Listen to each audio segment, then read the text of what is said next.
Hello दोस्तों, Sunil खैरोनी online classes में आपका स्वागत है। आज हम पढ़ेंगे क्लास 10 सब्जेक्ट मैथ अध्याय 1 से परीक्षा की दृष्टि से महत्वपूर्ण प्रश्नों के बारे में जानेंगे और सॉल्व भी करेंगे। और इस अध्याय से परीक्षा में 2 अंक के 2 प्रश्न आने वाले हैं। इसके बाद हमने कुछ महत्वपूर्ण प्रश्न ले लिए हैं। प्रश्न नंबर 1 हो जाएगा, यदि HCF 150, 100 बराबर 50 हो तो एलसीएम 150, 100 ज्ञात कीजिए। मतलब इसका मतलब ये है कि HCF 150 और 100 का 50 दिया है तो हमें एलसीएम ज्ञात करना है।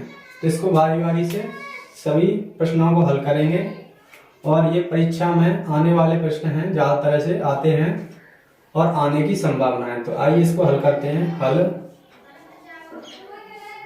सबसे पहले हमें क्या है, जो HCF दिया है वो HCF लिख लेंगे और एलसीएम हमें ज्ञात करना है तो एलसीएम भी हमें क्वेश्चन मार्क के साथ में लिख लेना है।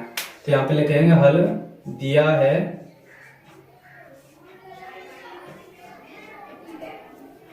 क्या दिया है, HCF दिया है। पहले HCF 150, 100 बराबर कितना दिया है 50 और एलसीएम हमें ज्ञात करना है तो एलसीएम भी लिख लेंगे 150, 100 बराबर हमें क्वेश्चन मार्क लिख देना है।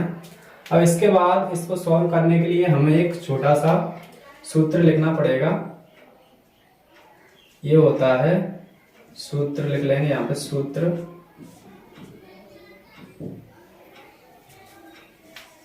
दोनों संख्याओं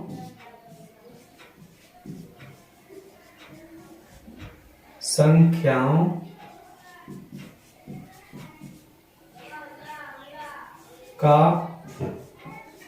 गुणनफल बराबर एलसीएम गुणित HCF। ये हमारा कुछ सूत्र है। 2 संख्याओं को गुणनफल बराबर एलसीएम गुणित HCF। यहाँ पे 2 संख्या हमारी कौन सी है, 150 और 100। तो इन दोनों का आपस में गुणनफल के रूप में लिखना है। गुणनफल का मतलब होता है गुणा करना। तो इसको लिखेंगे अपन 150 गुणित 100 बराबर एलसीएम हमें ज्ञात करना है तो एलसीएम का एलसीएम आ जाएगा यहाँ पे। HCF का यहाँ पे 50 मान दिया तो यहाँ पे 50 लिखेंगे। अब यहाँ पे क्या है, एलसीएम के गुणा में क्या है 50। अगर इसको इस साइड में लाएंगे, मतलब पक्षांतरण करेंगे इस साइड में, तो ये क्या हो जाएगा 150 इंटू 100 अपॉन 50 बराबर एलसीएम। अब इसको काट देंगे, 0 से 0 काट दिया, 5 दिया 15। तो यहाँ पे कितना आया 3 इंटू 100 बराबर एलसीएम। इम्प्लाई दैट, तो एलसीएम हमारा कितना आया, 100 का 3 से गुणा करेंगे तो कितना प्राप्त होगा 300। ये हमारा आंसर आ गया। इसके बाद हमारा थोड़ा सा चेंजिंग क्वेश्चन है। यहाँ पे हमें HCF दिया गया है और यहाँ पे एलसीएम ज्ञात करना है। इस वाले क्वेश्चन में प्रश्न नंबर 2 में क्या दिया है, एलसीएम हमारे पास दिया गया है और HCF हमें ज्ञात करना है। तो बिल्कुल इसी की तरह होगा। तो हल लिखेंगे, हल दिया है एलसीएम दिया है पहले, तो एलसीएम लिखेंगे एलसीएम 26,9 बराबर 182। HCF ज्ञात करना है तो HCF लिख लेंगे 26,9 बराबर क्वेश्चन मार्क, ये ब्रैकेट है। फिर दोबारा से सूत्र लिखेंगे, सूत्र दोनों संख्याओं का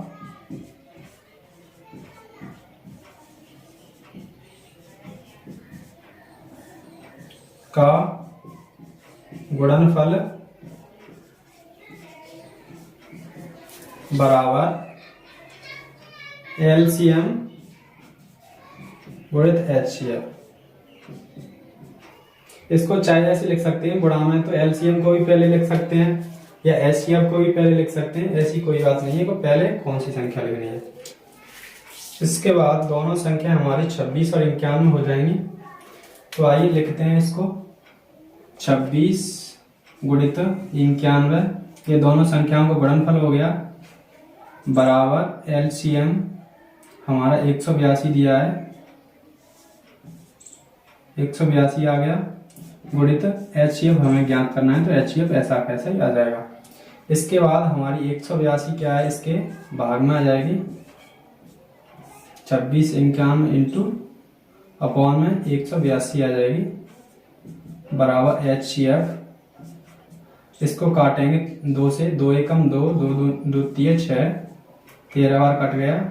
इसको काटेंगे 2 से, 2 नाम 18, 2 एकम 2, और 91 से 91 काट दी तो हमें कितना बचा यहाँ पे 13 बराबर एचसीएफ, इम्प्लाई दैट एचसीएफ बराबर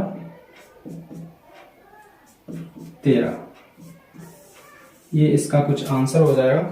यह है हमारा तीसरा क्वेश्चन।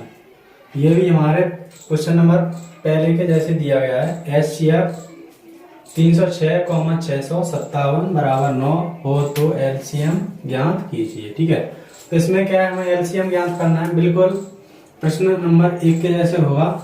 तो आइए इसको सॉल्व करते हैं। हल दिया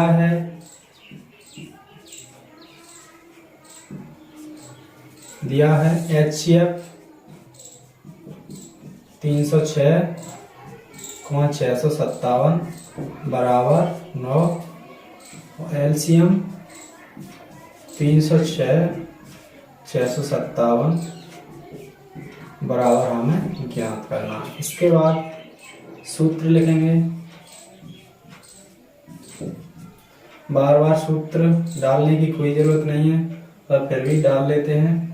यहाँ पे लिखेंगे दोनों संख्याओं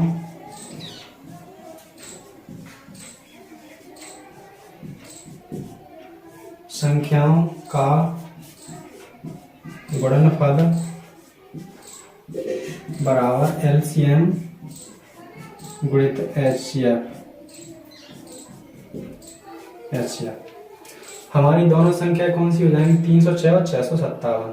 तो यहाँ पे लिखेंगे 306 गुणित 657 बराबर एलसीएम हमें ज्ञात करना है, तो एलसीएम गुणित एचसीएफ हमारा दिया है 9। अब इसको इस साइड में लाएंगे, 9 को मतलब 9 को इस साइड में लाएंगे तो क्या है, भाग में हो जाएगा। तो 306 गुणित 657 अपॉन 9 बराबर एलसीएम। अब इसको 9 से काटेंगे, 9 एकम 9, 9 3 27 और कितनी बची, 3 बची, तो 9 चौके 36। यहाँ पे आया 34 गुणित 657 बराबर एलसीएम। इसको आपस में गुणा करेंगे तो यहाँ पे आएगा 22 338 बराबर एलसीएम, या एलसीएम बराबर 22 338। इसका आंसर हो जाएगा। और इसी प्रकार से यहाँ पे हमारे सवाल और भी मिल सकते हैं पेपर में, ये नहीं मिले तो संख्याएं चेंज होके मिल सकती हैं, तो इसी प्रकार से हमें करना है। इसके बाद क्वेश्चन नंबर 4 हो जाएगा हमारा, संख्या 8, 9 और 25 का अभाज्य गुणनखंड विधि से एलसीएम ज्ञात कीजिए। हमारा इस तरीके से प्रश्न में पेपर में प्रश्न मिल सकता है। यहाँ पे संख्याएं चेंज हो सकती हैं कुछ भी, पर इस तरीके से मिलेगा हमें, कुछ भी संख्या आ सकती है, जैसे 8, 9, 25 या कोई सी भी और 10, 12, 15 ऐसे भी कोई संख्या हो सकती है। उनका क्या है, हमें एलसीएम ज्ञात करना है, कौन सी विधि से, अभाज्य गुणनखंड विधि से। तो इसको हम इस प्रकार करेंगे, हल यहाँ पे अभाज्य गुणनखंड विधि के बारे में बोला गया है, तो अभाज्य गुणनखंड विधि से करेंगे अपन। तो यहाँ पे ये अभाज्य गुणनखंड विधि होती है, तो इसको संख्याओं को लिखेंगे 8, 9 और 25 और यहाँ पे अभाज्य गुणनखंड विधि इसीलिए बोला जाता है क्योंकि यहाँ पे अभाज्य संख्याओं का प्रयोग किया जाता है। तो हमारी सबसे छोटी अभाज्य संख्या कौन सी हो जाती है? 2। तो 2 से काटेंगे अपन इसको, तो 2 चौके 8, 2 से 9 नहीं कटेगी और 25 नहीं कटेगी, तो ऐसा कैसा ही लिख दिया जाएगा। ठीक है, अब 2 से फिर काटेंगे इसको, तो 2 दूनी 4, 9 को ऐसा ही लिखेंगे और 25 की 25। फिर 2 से काटा, 2 एकम 2, 9 और 25।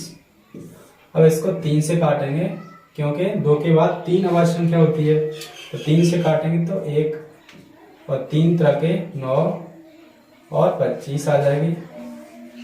इसके बाद 3 से काटा, 1, 3 एकम 3 और 25।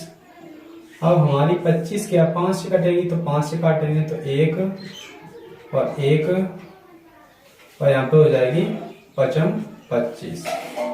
तो अब 5 से एक बार और काटेंगे तो यहाँ पे आया 1 1 और 1।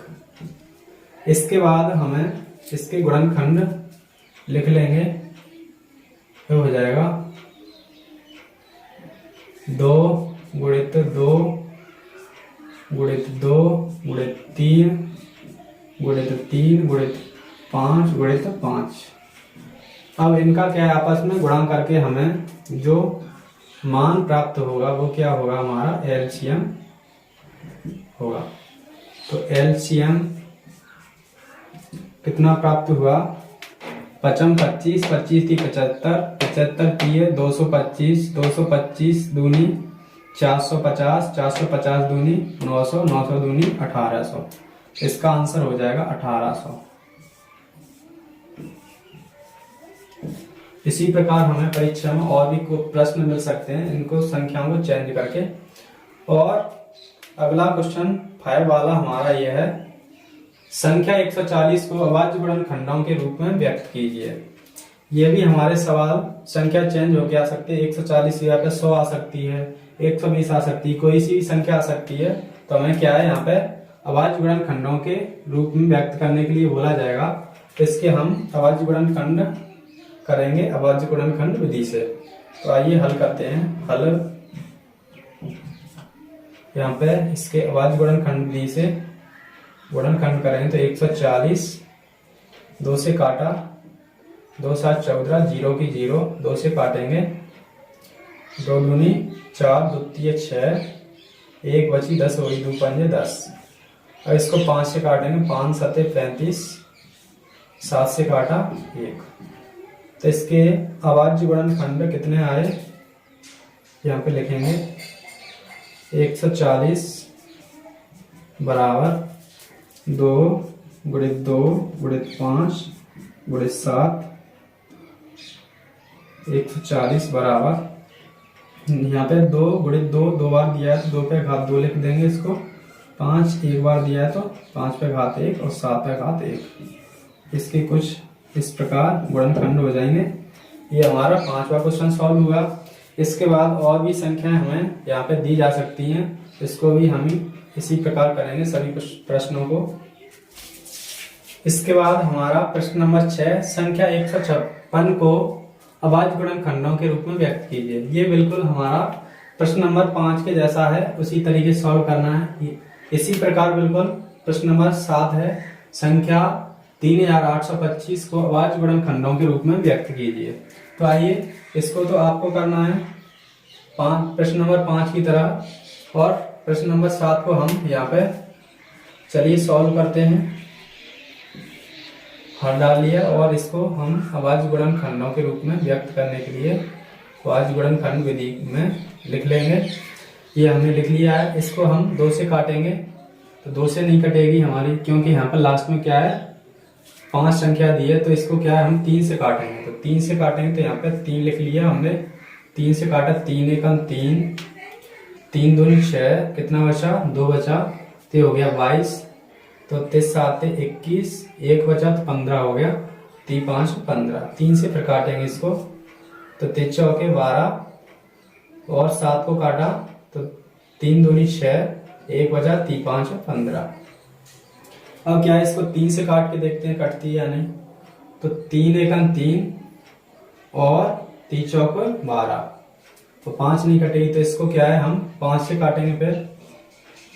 तो 5 अट्ठे 40, तो 2 बची और 5 25, फिर 5 से फिर काटा तो 5 एकम 5, 3 बची तो 5 सत्ते 35। इसके बाद क्या है हमें 17 से काटना पड़ेगा, तो 17 एकम 17। ठीक है, ये हमारे इसके गुणनखंड हो गए। आइए इसको गुणनखंड के रूप में लिखते हैं। 38 25 बराबर 3 गुणित 3 गुणित 5 गुणित 5 गुणित 17। और यहाँ पे हमारी 3 2 दिए हैं, तो यहाँ पे क्या लिख लेंगे 3 पे घात 2 आ जाएगी। इसके बाद हमारी 5 2 बार दी है, तो 5 पे घात 2 आ जाएगी। और 17 एक बार दी है, तो 17 पे घात 1। ये हमारा आंसर हो जाएगा। ये हमारी संख्या क्या है, वाज्य गुणनखंड के रूप में व्यक्त हो गई। इसके बाद हमें और भी संख्याएं मिल सकती हैं इसी तरीके से, उसका क्या है हमें वाज्य गुणनखंड के रूप में व्यक्त करना होगा परीक्षाओं में, तो आप सॉल्व कर सकते हैं इसी तरीके से। बाद हमारा प्रश्न नंबर 8 इस प्रकार है, कुछ संख्याओं 6 और 20 के अवाज्य गुणनखंड विधि से एचसीएफ और एलसीएम ज्ञात कीजिए। अगले वाले प्रश्नों में क्या है एलसीएम पूछा था, दोनों एक साथ नहीं पूछे गए थे। ठीक है, तो यहाँ पे क्या है हमारी दोनों संख्या अलग अलग दी हैं और हमें एक साथ एलसीएम और एचसीएफ ज्ञात करने हैं। तो आइए इसको सॉल्व करते हैं। हल इसको अवाज्य गुणनखंड विधि से गुणनखंड करेंगे इसके, और यहाँ पे 20 लिख लिया और यहाँ पे 6 लिख लिया। इसको काटते हैं 2 से, 2 3 6, 3 से काटा 3 एकम 3, इसको 2 से काटा 2 एकम 2, 0 की 0, और 10 को काटेंगे तो 2 से काटेंगे, 2 5 10, 5 तो 5 से कटेगा तो 5 एकम 5। भाई इसको खंडों के रूप में लिखेंगे तो 6 बराबर क्या हो जाएगा 2 गुणित 3 गुणित 1 को भी इसके साथ में लिख लेंगे। अब इसको घात के क्रम में लिखेंगे तो 2 यहाँ पे कितनी बार दिया, एक बार, तो 2 पे घात 1 आ जाएगी। 3 भी एक बार दिया, 3 पे घात 1 आ जाएगी। और यहाँ पे 1 भी एक बार दिया तो 1 घात आ गई। ठीक है, अब इसके बाद 20 को लिखेंगे गुणनखंडों के रूप में, तो यहाँ पे 2 गुणित 5 और यहाँ पे 1 को भी लिख लेंगे। और यहाँ पे 2 बार दिया है, तो यहाँ पे 2 पे घात 2 आ जाएगी, गुणित 5 एक बार दिया तो 5 पे घात 1 आ जाएगी, और 1 यहाँ पे एक बार दिया है तो 1 आ। अब इसके सबसे पहले एचसीएफ दिया है, तो एचसीएफ ज्ञात करें तो यहाँ पे लगेंगे एचसीएफ बराबर। एचसीएफ किस प्रकार ज्ञात करते हैं, ये दोनों खंडों में हम देखेंगे। तो हमें 2 दिख रहा है दोनों जगह, यहाँ पे 2 दिख रहा है तो यहाँ पे 2 नहीं है, तो इसीलिए इसको नहीं लेंगे। अब 3 देखें दोनों जगह, 3 एक ही जगह है तो इसको नहीं लेंगे। 5 देखें तो 5 भी नहीं है, 1 दोनों जगह दिख रहा है, तो ये हमारा एक ये वाला राउंड बन गया, एक ये वाला। ठीक है, तो इसमें से गोले में से एक संख्या को हम 2 को ले लेंगे, ऐसे ही ये दोनों एक एक में से एक ले लेंगे। ठीक है, 2 का 1 से गुणा किया तो 2 एकम 2, एचसीएफ कितना आया 2। इसके बाद हमें एलसीएम ज्ञात करना है, तो एलसीएम लिखेंगे यहाँ पे एलसीएम। तो एलसीएम हमें ज्यादा तरह से इससे नहीं इससे ज्ञात करना है, इससे हमें सरल पड़ेगा। एचसीएफ हमें इसी से निकालना है हमेशा। ठीक है, तो यहाँ पे हमें क्या है सबसे पहले 2 दिया गया है, तो 2 में हम सबसे बड़ी घात देखेंगे, तो ये तो 2 पे घात 1 है, ये सबसे बड़ी घात है 2 की यहाँ पे, तो यहाँ पे लिखेंगे 2 पे घात 2। अब इसके बाद 3 दिख रहा है हमें, 3 पे घात सबसे बड़ी घात 3 पे घात 1 ही है, तो यहाँ पे 3 पे घात 1 लिख लेंगे। इसके बाद 5 दिया गया है, तो 5 पे घात 1 है सबसे बड़ी, और इसके बाद कोई घात नहीं है, तो यहाँ पे 5 पे घात 1 लिख लेंगे, और 1 पे घात 1 दोनों जगह, तो यहाँ पे 1 पे घात 1 लिख लिया। ओके, अब इसके बाद आपस में गुणा करेंगे।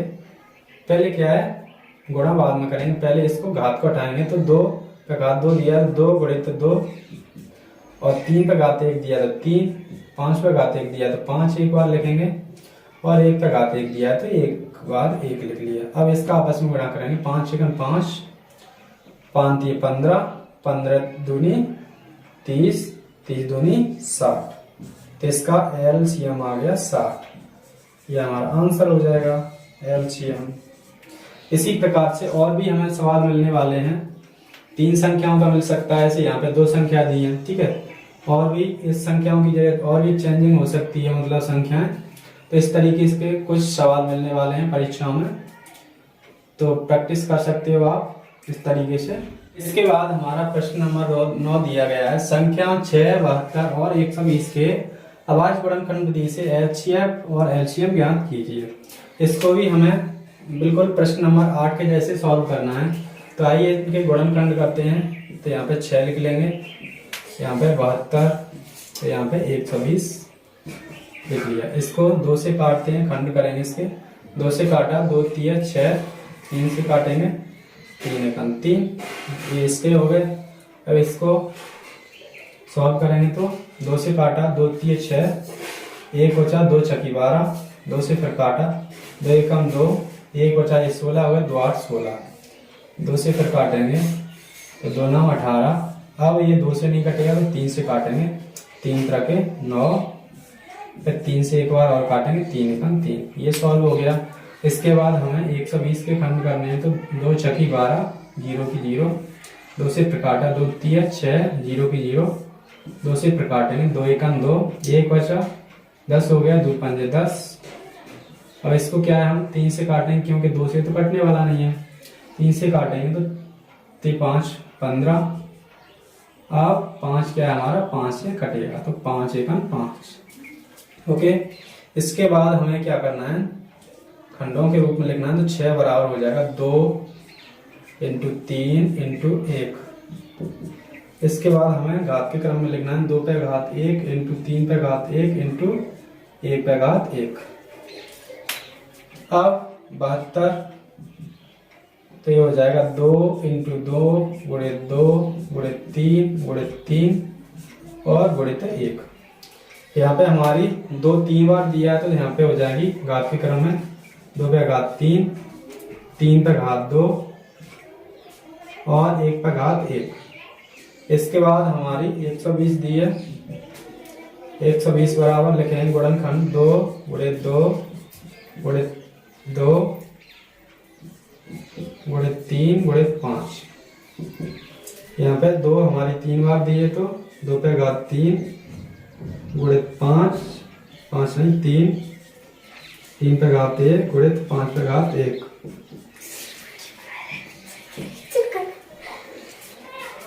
यहाँ पे एचसीएफ ज्ञात करेंगे। तो एचसीएफ हमें ज्ञात करने के लिए क्या करना पड़ेगा, इन दोनों हमें मैच करना पड़ेगा। यहाँ पे हमें 2 दिख रहा है तीनों गुणनखंडों में। इसके बाद हमें यहाँ पे 3 मिल रहा है तीनों संख्याओं के गुणनखंडों में, और हमें यहाँ पे 1 भी मिल रहा है।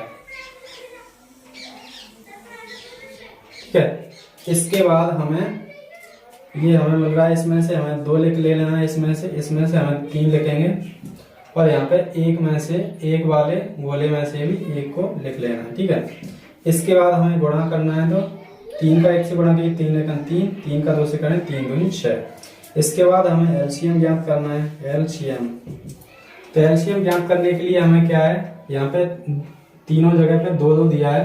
तो इसमें से सबसे बड़ी घात देखेंगे तो 2 पे घात 3 है सबसे बड़ी घात, तो यहाँ पे 2 पे घात 3 लिख लेंगे। इसके बाद हमें यहाँ पे 3 दिख रहा है तो 3 की सबसे बड़ी घात 3 पे घात 2 है, तो यहाँ पे 3 पे घात 2 लिख लेंगे। इसके बाद हमें इसमें सभी में 5 दिख रहा है तो 5 पे घात 1 है सबसे बड़ी घात। इसके बाद हमें 1 पे घात 1 दिख रहा है तो 1 पे 1 घात 1 लिख लेंगे। इसको घात हटाएंगे तो वैसे लिखेंगे, घात हटा के तो 2 पे घात 3 है, इसको 3 बार लिखेंगे, 2 × 2 × 2। 3 पे घात 2 है तो इसको 2 बार लिखेंगे, 3 × 2 3 × 3। 5 को 1 बार लिखेंगे और 1। इसका आपस में गुणा करेंगे। 5 1 5, 5 3 15, 15 3 45, 45 दूनी 90, 90 दूनी 180, 180 दूनी 360। इसका एलसीएम का आंसर हो जाएगा 360। ये हमारा 10वां सवाल। 17, 23 और 29 का अभाज्य गुणनखंड विधि द्वारा एचसीएफ और एलसीएम ज्ञात कीजिए। तो ये भी हमारा क्वेश्चन नंबर 9 के जैसा है। इसमें ये हमारी 17, 23 और 29 ये क्या है, अभाज्य संख्या है, तो इनका हमें गुणनखंड करना है। तो आइए इसको काट के देखते हैं। तो 17, 23 और 29। पहली बात तो ये है कि ये संख्या क्या अभाज्य संख्या है, तो इसको हम एक या स्वयं के अलावा किसी अन्य संख्या से नहीं काट सकते। तो ये 17 क्या है, 17 से ही कटेगी, तो 17 एकम 17, और 23 से ही कटेगी, 23 एकम 23, 29 क्या है, 29 से ही कटेगी, तो 29 एकम 29। तो इनका खंड हम डायरेक्ट भी कर सकते हैं।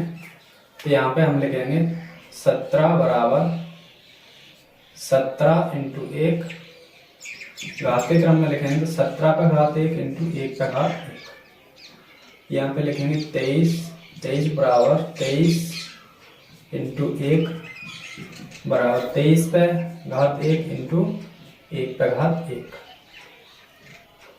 इसके बाद 29 बराबर 29 गुणित 1 बराबर घात के क्रम में लिखेंगे तो 29 पे घात 1 आ जाएगी, गुणित 1 पे घात 1 आ जाएगी। अब यहाँ पे हमें क्या है, इसका HCF निकालना है। तो HCF क्या हो जाएगा, हमारी ये संख्याएं तो मैच नहीं हो रही हैं, इसमें एक मैच हो रहा है। तो यहाँ पे इस पे गोला लगा के इसमें से HCF क्या हो जाएगा इसका 1। अब LCM हमने क्या है, क्वेश्चन नंबर 9 में बताया था कि HCF हमें घात वाली संख्याओं से लेना है। तो इसमें तो सभी पे घात 1 है, तो इससे भी कर सकते हैं, इससे भी कर सकते हैं। तो यहाँ पे क्या है, हमारी 17 एक ही है, 29 भी एक ही है घात, और 23 भी एक ही है। तो यहाँ पे क्रम के ले लेंगे 17 इंटू 23 इंटू 29, और 1 पे घात 1 है सबसे बड़ी, तो 1 ही आएगा, यहाँ पे 1 आ जाएगा। इनका आपस में गुणा करेंगे तो 1 से गुणा करने पर वही संख्या आ जाती है। इनका आपस में गुणा करने पर ये आएगा 11, 33, 9। ये हमारा LCM का आंसर हो जाएगा और ये HCF का आंसर हो जाएगा। इस तरीके से कुछ हमें ये वाला सवाल करना है। इसके बाद हमारा 11वां क्वेश्चन है। तो 11वें प्रश्न में भी हमें इसी तरीके से बिल्कुल सॉल्व करना है। अभाज्य गुणनखंड विधि द्वारा 12, 15, 21 के HCF और LCM ज्ञात कीजिए। तो आइए इसको समझते हैं। यहाँ पे हल डालना भूल गए, तो हल डालना है स्टार्टिंग में हमें। अब इसका स्टार्टिंग करेंगे तो हल, इसको गुणनखंड करेंगे, 2 से काटा, 2 चौक के 8, 2 पंजे 10, 2 छक्की 12, 2 तिया 6, 2 से नहीं कटेगी तो इसको काटेंगे 3 से, 3 एकम 3। अब इसको 2 से काटेंगे, 2 से नहीं कटेगी तो इसको क्या है 3 से काटना पड़ेगा। तो 5, 15 और 5 एकम 5। इसको 3 से काटेंगे, 2 से तो कटने वाली नहीं है। तो 7, 21 और 7, तो 7 से ही कटेगी, 7 एकम 7। इसको भी लिखेंगे अपन। तो 12 बराबर हो जाएंगे इसके खंड 2 गुणित 2 गुणित 3, 15 बराबर हो जाएंगे 3 गुणित 5 गुणित 1। यहाँ पर 1 भी लिख लेना, क्योंकि इसके लिए जरूरी रहता है, क्योंकि अभाज्य संख्याएं होती हैं उनका HCF हमेशा 1 होता है, क्योंकि मैचिंग तो होती नहीं उनमें। 21 बराबर हो जाएगा 3 इंटू 7 गुणित 1। इसको घात के क्रम में लिखेंगे। इस पे कितनी है 2 बार दिया है, 2 पे घात 2 आ जाएगी। 1 3 1 बार दिया है तो 1 आ जाएगी घात, इस पे 1 भी 1 बार दिया 1 आ जाएगी इस पे। इसको घात के क्रम में लिखेंगे तो इस पे 3 पे घात 1, 5 पे घात 1 गुणित 1 पे घात 1। इसको लिखेंगे 3 पे घात 1, 7 पे घात 1 और 1 पे घात 1। अब हमें सबसे पहले HCF ज्ञात करना है। तो यहाँ पे लिखेंगे HCF बराबर, यहाँ पे अतः वाली लाइन में लिखनी चाहिए, तो अतः करके लिखेंगे यहाँ पे, यहाँ से अतः LCM और HCF क्रमशः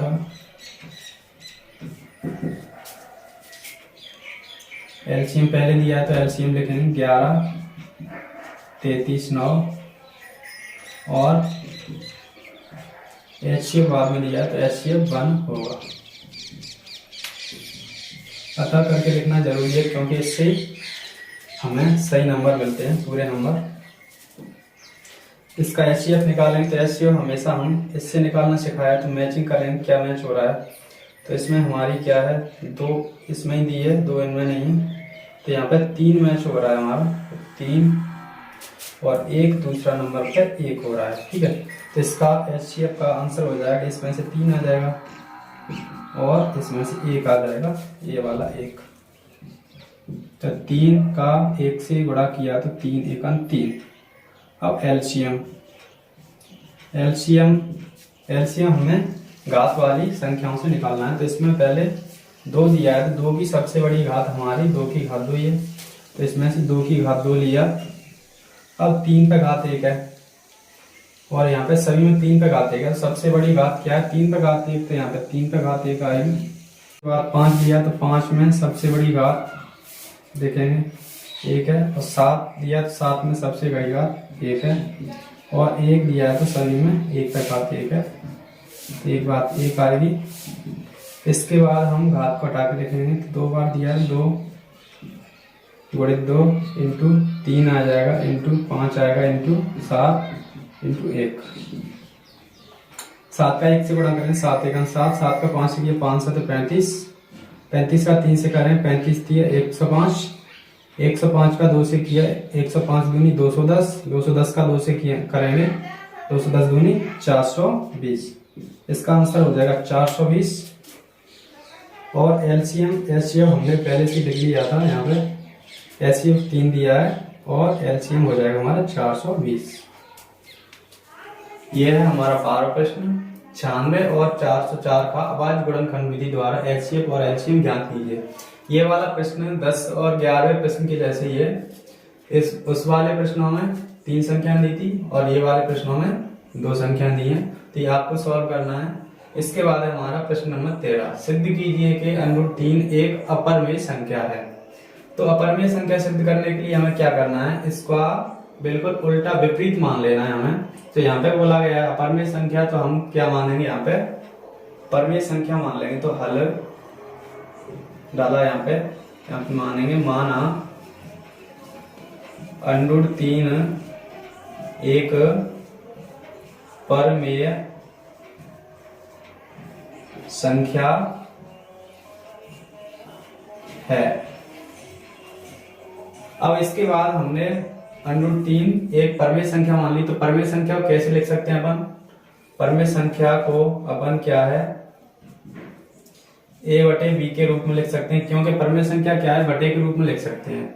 ठीक है, परमेय संख्या क्या होती है, जिसको p/q के रूप में लिखा जा सके वो परमेय संख्या कहलाती है, जहां a व b पूर्णांक हैं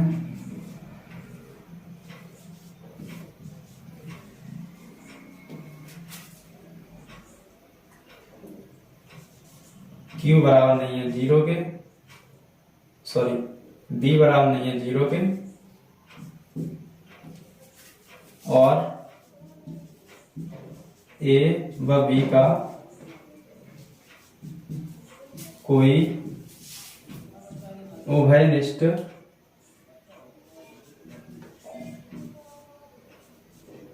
गुणनखंड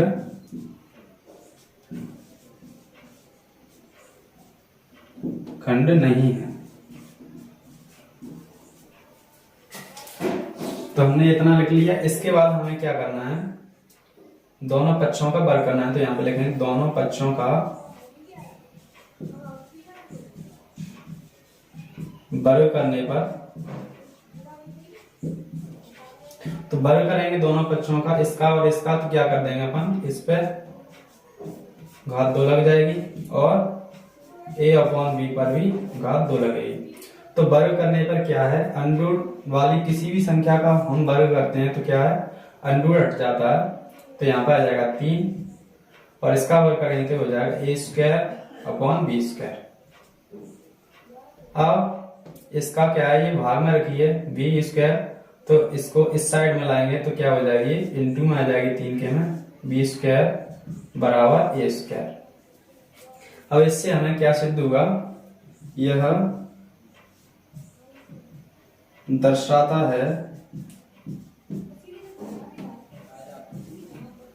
कि बी स्क्वायर 5 से विभाज्य है,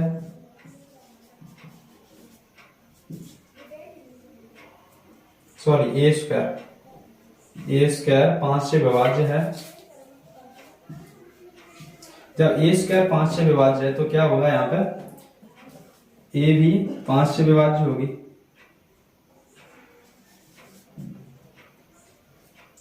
ए 5 से विभाज्य होगी।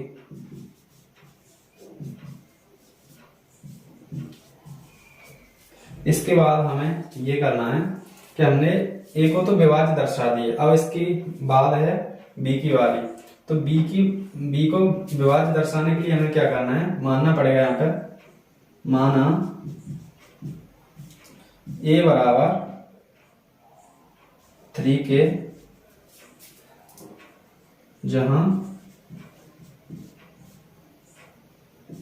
के पूर्णांक है,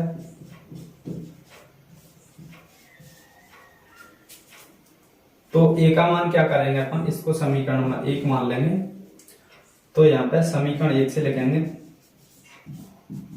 1 से समीकरण नंबर 1 मान लिए, समीकरण 1 से लिखेंगे तो क्या हो जाएगा, ए का मान रख देंगे अपन समीकरण नंबर 1 में, तो आएगा कुछ 3b स्क्वायर बराबर 3k का स्क्वायर। अब इसका स्क्वायर करेंगे मतलब वर्ग करेंगे, तो ये आ गया 3b स्क्वायर बराबर 9k स्क्वायर। इसको काटेंगे तो ये 3 बार कटेगा, 3 तिया 9, तो b स्क्वायर बराबर कितना है, 3k स्क्वायर। इसका अर्थ ये हुआ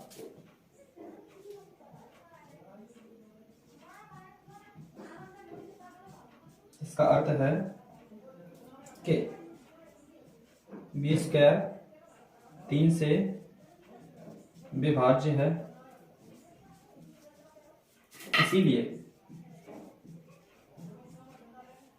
इसीलिए क्या होगा, 3b का गुणनखंड होगा,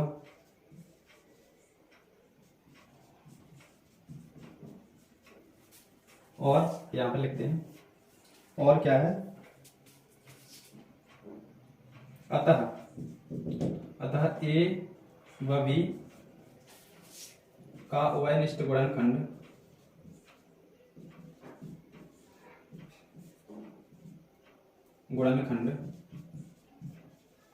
उभयनिष्ठ गुणनखंड 3 होगा। तो इससे क्या सिद्ध होता है कि हमारा मानना गलत है, इसीलिए हमारा मानना गलत है कि √3 एक परमेय संख्या है। अतः हम कह सकते हैं कि √3 एक अपरमेय संख्या है। इस तरीके से कुछ हमारा प्रश्न सिद्ध हो जाएगा, ये यहाँ पे लिख सकते हैं प्रूव्ड। 14वां क्वेश्चन, ये भी बिल्कुल प्रश्न नंबर 13 की तरह, सिद्ध कीजिए कि √5 एक अपरमेय संख्या है, अपरमेय संख्या है। तो इसमें क्या है, हमें बिल्कुल प्रश्न नंबर 13 की तरह सिद्ध करना है। उसमें दिया था √3 और इसमें दिया है √5। इसमें हमें √5 एक अपरमेय संख्या सिद्ध करना है। तो आइए सॉल्व करते हैं हल। इसको भी हम बिल्कुल इसके विपरीत मानेंगे, माना √5 एक परमेय संख्या है, अगर परिमेय संख्या होती है तो उसको क्या है p बटे q के रूप में लिखा जा सकता है, तो इसको हम लिखेंगे √5 बराबर a अपॉन b, जहां a और b पूर्णांक हैं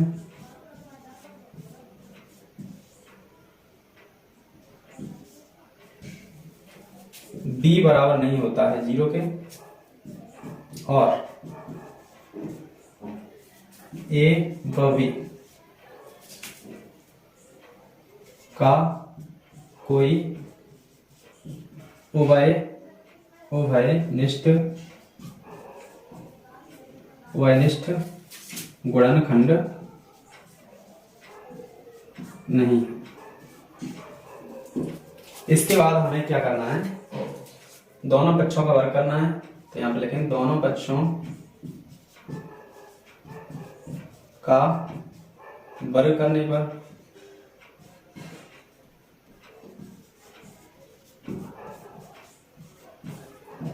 इसके बाद हमें क्या करना है, दोनों पक्षों का वर्ग करना है √5 का और a अपॉन b का।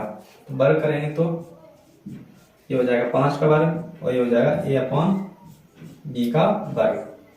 तो वर्ग के बाद क्या आएगा, √5 वैसे अंडू हट जाएगा, तो यहाँ पे आएगा 5 बराबर ये आएगा a² अपॉन b²। √5 ऐसे हटता है क्योंकि किसी भी संख्या का अंडूट वाली का वर्गमूल लेने पर, वर्ग करने पर क्या है अंडू हट जाता है, वो कुछ इस तरीके से हटता है। √5 पे वर्ग है तो इसका मतलब क्या हुआ, √5 इंटू √5। तो √5 का √5 से गुणा करेंगे कितना आएगा, √25। 25 का वर्ग मिलेंगे तो कितना आता है 5। तो वो कुछ इस प्रकार हटता है, इसीलिए हम यहाँ पे डायरेक्ट लिखते हैं। अब इसका क्या है, a² अपॉन b² है, तो b² को अपन इस साइड में लाएंगे तो ये क्या है 5 के इंटू में आ जाएगी, तो ये हो जाएगी 5 इंटू b² बराबर a²। तो इससे हमें क्या सिद्ध हुआ, मतलब क्या दर्शाता है, यह दर्शाता है कि a² 5 से विभाज्य है,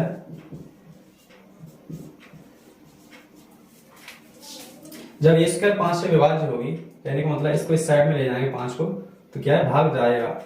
तो इसका मतलब यह है कि a² 5 से विभाज्य है, इसीलिए क्या होगी, इसीलिए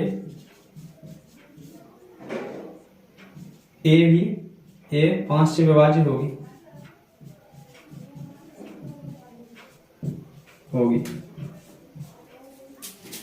इसके बाद हमारा a² तो विभाज्य हो गया, इसके बाद हमें b² भी विभाज्य करना है, इसीलिए हमें क्या करना पड़ेगा, मानना पड़ेगा, माना a बराबर 5 के मानेंगे, जहां k पूर्णांक है, या कुछ भी मान सकते हैं, k की जगह c भी मान सकते हैं, n भी मान सकते हैं, और भी कुछ मान सकते हैं यहाँ पे, इसीलिए हमने यहाँ पे k माना। k क्या है, पूर्णांक है। इसके बाद क्या करना है, हमें a का मान, इसको समीकरण में 1 दे देंगे, तो a का मान क्या है, हमें समीकरण नंबर 1 में रखना है। तो यहाँ पे लिखेंगे समीकरण 1 से, तो समीकरण 1 में मान रखेंगे तो यह आ जाएगा 5b² बराबर a का मान रखेंगे यहाँ पे 5k का स्क्वायर। अब स्क्वायर लगाए तो इसका स्क्वायर करेंगे, मतलब वर्ग करेंगे, तो 5b² बराबर ये हो जाएगा 25k²। इसको 5 से काट दिया तो 5 बार काटा, तो b² बराबर क्या आ गया 5k²। तो इससे क्या हमें सिद्ध हुआ, इससे इसका अर्थ ये है, इसका अर्थ यह है कि b² 5 से विभाज्य है, इसीलिए क्या होगा, 5 b का गुणनखंड होगा।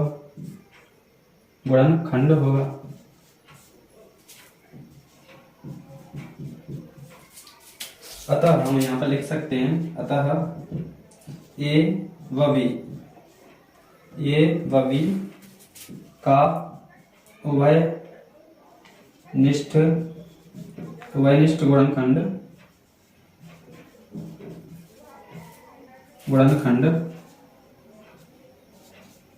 क्या होगा? 5 होगा। इसीलिए हमारे द्वारा माना गया है वो गलत है, इसीलिए हमने हमारे द्वारा माना के √5 एक परमेय संख्या है जो कि गलत है, अतः √5 एक अपरमेय संख्या है। प्रूफ। ये हमारा सवाल सिद्ध हो गया। इसी की तरह एक और सवाल है, वो नंबर 15 हो जाएगा, √2 वाला। ये आपको सिद्ध करना है, ये भी परीक्षा में आ सकता है। तीनों सवाल एक ही टाइप के हैं, बिल्कुल एक ही तरीके से होंगे, तो आप करके देख सकते हो। इसी है प्रश्न नंबर 16, ये भी बिल्कुल 15 और 16 प्रश्न के जैसा ही है। इसमें भी हमें सिद्ध करना है कि 3√2 एक अपरमेय संख्या है। इसमें भी हमें उल्टा मानना पड़ेगा, विपरीत मानना पड़ेगा कि परमेय संख्या है। तो मानते हैं हल माना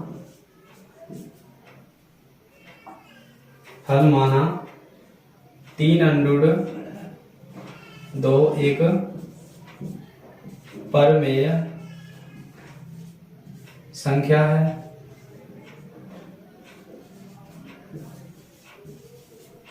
जब कोई परमेय संख्या होती है तो उसको क्या है, हम P/Q के रूप में लिख सकते हैं। तो आइए इसको भी हम लिखेंगे, इसको लिखेंगे A/B के बराबर लिख सकते हैं अपन, जहां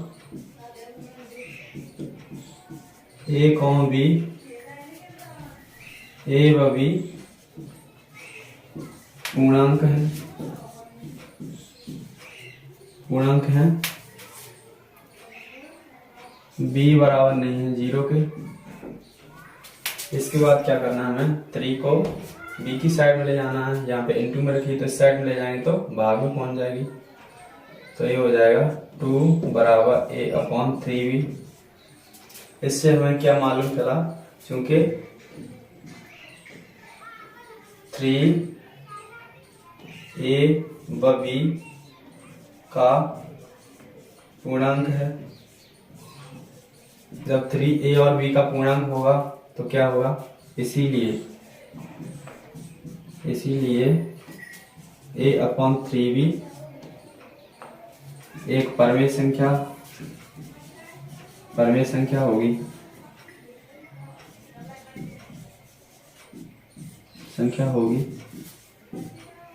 अगर A/3B परमेय संख्या होगी तो क्या होगा, √2 भी, इसीलिए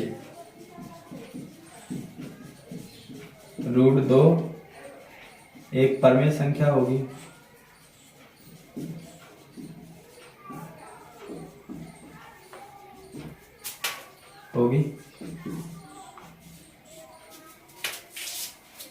परंतु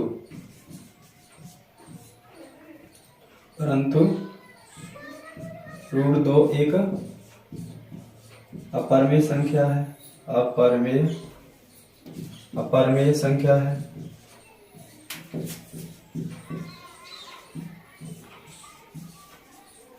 इसीलिए अतः 3√2 एक अपरमेय संख्या होगी।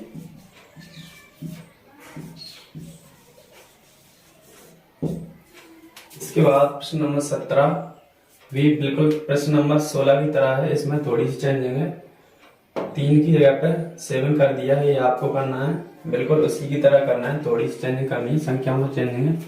और ये भी आ सकता है, ये बहुत महत्वपूर्ण क्वेश्चन है परीक्षा की दृष्टि से, ये आने वाले हैं 2 नंबर के 2 प्रश्न मिलेंगे इस अध्याय से वन से, तो इसको आप कर लेंगे तो इसमें से हमें 4 नंबर की तैयारी हो सकती है।